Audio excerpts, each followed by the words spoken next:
आज ही में देश के विभिन्न हिस्सों में महसूस किए गए भूकंप के झटकों ने एक बार फिर से लोगों को दहशत में डाल दिया है। आज सुबह लगभग 4.4 रिक्टर तीव्रता का भूकंप झज्जर, हरियाणा के करीब आया। यह खतरनाक नहीं था, लेकिन झटके दिल्ली एनसीआर तक महसूस किए गए। गहराई लगभग 10 किमी, जो इसे सतही बनाता है।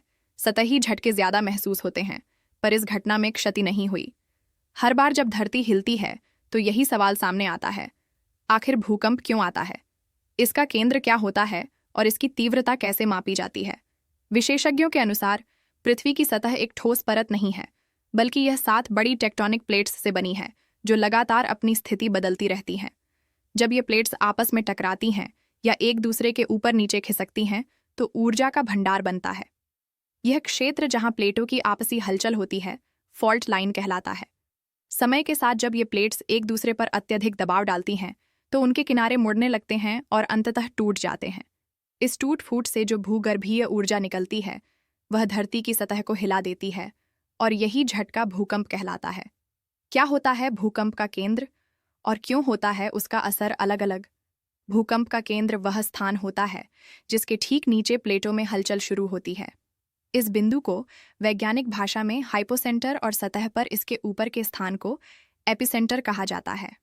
एपिसेंटर पर कंपन सबसे ज्यादा महसूस होता है। जैसे जैसे आप इस केंद्र से दूर जाते हैं, कंपन की तीव्रता कम होती जाती है। हालांकि यदि भूकंप की तीव्रता रिक्टर स्केल पर 7 या उससे अधिक हो, तो 40 किलोमीटर के दायरे तक इसका असर ज्यादा होता है। यह भी महत्वपूर्ण है कि कंपन की दिशा किस ओर है। ऊपर की ओर जाने पर कम क्षेत्र प्रभावित होता है, जबकि क्षैतिज दिशा में झटके ज्यादा बड़े क्षेत्र में महसूस किए जाते हैं। कैसे मापी जाती है भूकंप की तीव्रता? भूकंप की तीव्रता को रिक्टर स्केल पर मापा जाता है, जिसे रिक्टर मैग्नीट्यूड टेस्ट स्केल भी कहा जाता है। यह स्केल 1 से 9 तक होती है, जिसमें प्रत्येक संख्या पिछले से 10 गुना अधिक ऊर्जा का संकेत देती है।